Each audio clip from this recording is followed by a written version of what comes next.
చేసి ఈ రోజుటికి ఒక మాటలో చెప్పాలంటే యుద్ధంలో గెలిచాం గాని యుద్ధంలో జరిగిన నష్టం మాత్రం ఇంకా వెంటాడుతా ఉంది. వరదలపైన యుద్ధమే చేశాం.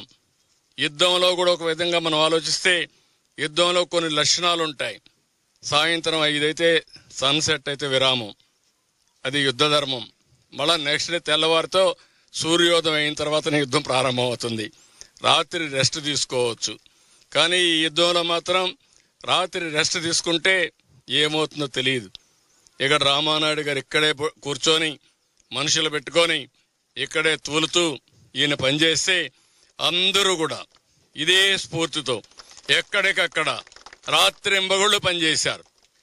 ఆ విధంగా రాత్రింబగుళ్ళు పనిచేసి స్ఫూర్తిని నింపిన ప్రతి ఒక్కరిని చేతులెత్తి హృదయపూర్వకంగా నమస్కారాలు తెలియజేస్తున్నా, వాళ్ళందరినీ అభినందిస్తున్నా.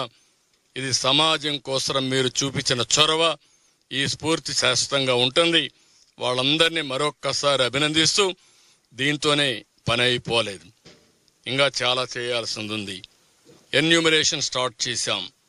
ప్రతి ఒక్క ఇంటికి ఎన్యూమరేషన్ టీములు పంపించాం. వాళ్ళు చెప్పిన డేటా అంతా తీసుకున్నాం. యాప్ ద్వారా ఆ డేటా అంతా కలెక్ట్ చేసి ఇప్పటికైతే నేను ఇప్పుడు వచ్చినప్పుడు చూశాను 90,000 కుటుంబాలు డేటా అంతా అప్డేట్ చేశాం. ఇప్పటికి 1,00,000 ఉంటుందేమో.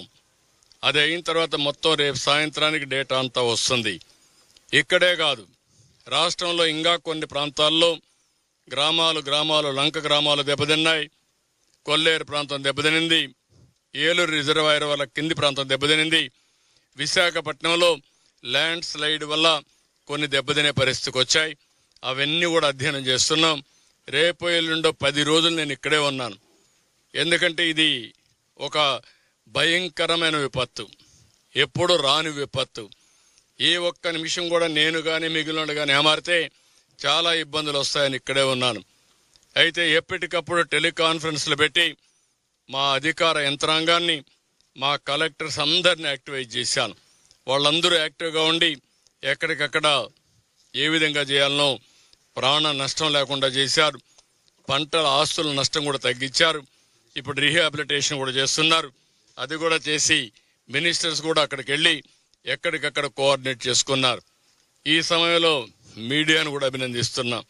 మీరు కూడా ఒక పాజిటివ్ రోల్ ఎవ్రీ 1 అవర్కి మేము అడిగితే మేము ఇచ్చిన బులెటిన్స్ కానీ మీరు రిలీజెస్ కానీ మీరు వాలంటరీగా వెళ్ళి రిస్క్ తీసుకొని ఏ విధంగా కార్యక్రమాలు చేపట్టాలని చేపట్టారు. ఒక స్ఫూర్తిదాయకంగా రాష్ట్రంలో మీరు సమాచారాన్ని అందజేశారు. దాని ఫలితమే ఈరోజు చూస్తే మార్నింగ్ నేను చూస్తే విపరీతంగా పెద్ద ఎత్తున ఎక్కడెక్కడి నుంచో వచ్చి స్పందించారు. కడాన ఒక స్కూల్లో ప్రతి ఒక్క కిడ్, చిన్న పిల్లలు వాళ్ళు పొదుపు చేసుకున్నటువంటి కిడ్నీ బ్యాంక్ నుంచి డబ్బులు తీసుకొచ్చి వరద బాధితులకు సహాయం చేసే పరిస్థితికి వచ్చారు. ఇది నా లైఫ్లో చాలా చూశాను, కానీ ఇంత స్ఫూర్తిదాయకంగా ప్రజలు స్పందించిన తీరు మొట్టమొదటిసారి. అదే సమయంలో ఇంత పెద్ద విపత్తు కూడా మొదటిసారి. దీనికి అందరినీ మరొక్కసారి అభినందిస్తూ ఎప్పటికప్పుడు మీకు సమాచారం తెలియజేస్తాం. అల్టిమేట్గా ప్రతి ఒక్కరికి న్యాయం చేసి మళ్ళీ ప్రతి ఒక్కరూ నిలదొక్కునే విధంగా చేయూతనిచ్చి తద్వారా అందరిని ఆదుకుంటాం. ఇది మొదటి విడత మాత్రం ఇంతవరకు జరిగింది. ఈరోజు సాయంత్రానికి ఎసెన్షియల్ కమాడిటీస్ కానీ లేకపోతే ఏం చేయాలో అవన్నీ చేసేస్తున్నాం. రేపటి నుంచి మళ్ళా ఒకసారి సమీక్ష చేసుకుని ఎల్లుండి లోపల అవుతానే మోటార్ బైకులు పోతే ఏం చేయాలి, కంపెనీలతో కూడా మాట్లాడాను. అదే మరి ఎలక్ట్రానిక్ గూడ్స్ అయితే మొత్తం వాళ్ళ ఏజెంట్స్ అందరినీ పిలిపించాను. నేను ఒకటే చెప్పాను, కొంతమంది లేబర్ ఛార్జెస్ అన్ని 100% ఎగ్జామ్ చేస్తామని, ఇంకొక విధంగా స్పేర్ పార్ట్స్ అన్ని 50% వరకు మేము సబ్సిడీ ఇస్తామంటే కాదు, మీ మేనేజ్మెంట్స్తో మాట్లాడండి, 100కి 100% ఇవ్వగలిగితే ఇవ్వండి, సిఎస్ఆర్ ఫండ్స్ వాడి మీరు ఈ కార్యక్రమం కూడా చేయమని ఇప్పుడే సమావేశం పెట్టి వాళ్ళకు కూడా ఆదేశాలు ఇచ్చాను. వాళ్ళు కూడా నాకు ఇచ్చినటువంటి విషయం మనం చూస్తే చాలా విషయాల్లో చేయగలుగుతాం, కానీ ఒక్క టీవీల్లో మాత్రం ఆ స్క్రీన్స్ కానీ అవన్నీ పోతే అది వీలు కాదు. ఒకసారి వర్షానికి తడిచిపోతే టీవీలు రీప్లేస్ చేయాల్సి వస్తుంది, 90% పాడైపోతాయని చెప్పారు. ఇక్కడ మిగిలిన వాషింగ్ మెషిన్లు కానీ, ఫ్రిడ్జ్లు కానీ, ఏసీ కానీ, లేకపోతే మీకు ఉన్నటువంటి ఫ్యాన్స్ కానీ ఇవన్నీ రిపేర్ చేసేదానికి అవకాశం ఉందని చెప్పారు. స్టవ్లు కూడా అవకాశం ఉందని చెప్పారు. అవన్నీ కూడా చేపించి మళ్ళీ నార్మల్ లైఫ్ వచ్చే వరకు ప్రతి ఒక్కరూ తిరిగి కోలుకొని ధైర్యంగా ముందుకు పోయే వరకు ప్రజలకు అండగా ఉంటామని చెప్పి మరొకసారి అందరికీ విజ్ఞప్తి చేస్తూ మరొకసారి అందరికీ ధన్యవాదాలు, నమస్కారాలు. రేపు ఉత్తరాంధ్రకి వెళ్తున్నా.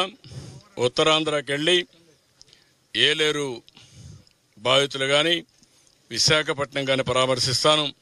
ఎల్లుండి మళ్ళీ ఇక్కడ నందివాడ బాగా దెబ్బతిన్నారు, కొల్లేరు బాధితులు ఉన్నారు. అదే మరి బాపట్ల దగ్గర లంక గ్రామాలన్నీ దెబ్బతిన్నాయి. ఏమూరు నియోజకవర్గం, ఆ నియోజకవర్గాల్లో వాళ్ళు కూడా పరామర్శించి ప్రభుత్వం ఏ విధంగా అయితే విజయవాడలో చేస్తున్నాం, గ్రామీణ ప్రాంతాల్లో కూడా వారికి కూడా న్యాయం చేయడం కోసం అన్ని విధాల ప్రయత్నం చేస్తున్నాం. ప్రభుత్వం అనేది అందరి కోసం ఆలోచిస్తున్నాం. ఓ దగ్గర ఎక్కువ నష్టం జరిగితే అక్కడ ఎక్కువ ఫోకస్ చేయాల్సి వస్తుంది. ప్రతి ఒక్కరికి తగిన న్యాయం చేసే బాధ్యత ప్రభుత్వం తీసుకుంటాం.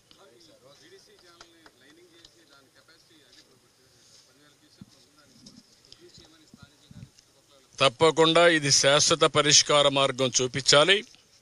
ఈ కెనాల్ అంతా కూడా లైనింగ్ చేసి నీళ్లు ప్రాపర్గా పోయేట్టుగా, బుడమేరు డ్రైన్ కూడా కొల్లేరుకి వెళ్తుంది, దాన్ని కూడా పూర్తిగా ప్రక్షాళన చేయాల్సిన అవసరం ఉంది. బుడమేరు ఆపరేషన్ కూడా స్టార్ట్ అవుతుంది. అది ఆపరేషన్ స్టార్ట్ చేసి ఎవరైతే ఇష్టానుసారంగా ఆక్యుపై చేసుకుని కబ్జాలు చేశారో అలాంటి కబ్జాలను తొలగించడమే కాకుండా కొంతమంది బరి తెగించి రిజిస్ట్రేషన్ కూడా చేసిన వాళ్ళు ఉన్నారు. అలాంటివి కూడా అన్ని అనలైజ్ చేస్తాం. ఎక్కడైనా సరే తప్పు జరిగినట్టు సాక్ష్యాలు దొరికితే వాళ్ళని ఏ విధంగా ట్రీట్ చేయాలో చేస్తాం.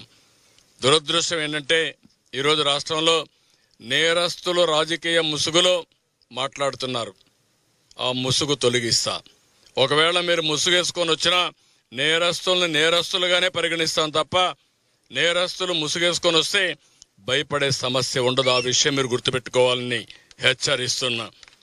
కనీసం సిగ్గుపడకుండా 3 బోట్లు వదిలిపెట్టి క్షమాపణ చెప్పాలి రాష్ట్ర ప్రజలకి. ఇంకా ధైర్యంగా మీరు ఆర్గ్యూ చేస్తారా? ఏమనుకుంటున్నారు మీరు? ఒకవేళ మీకు తెలియదనుకున్నా తప్పు తప్పే. తప్పు చేసిన వాడు ఎవడైనా సరే శిక్ష తీసుకోవాల్సిందే. అట్లా కాకుండా ఎదురుదాడి చేస్తే భయపడతారనుకుంటే మాత్రం ఆ ఆటలు సాగని. ఆ విషయం కూడా గట్టిగా హెచ్చరిస్తున్నా. ఈరోజు నేను చూస్తున్నాను, ఎంత ధైర్యం ఉండాలండి. సమర్థిస్తారా మీరు దీన్ని? 3 బోట్లు వదిలిపెడతారా? 30 టన్నుల బోట్లు కట్టేయరా మీరు?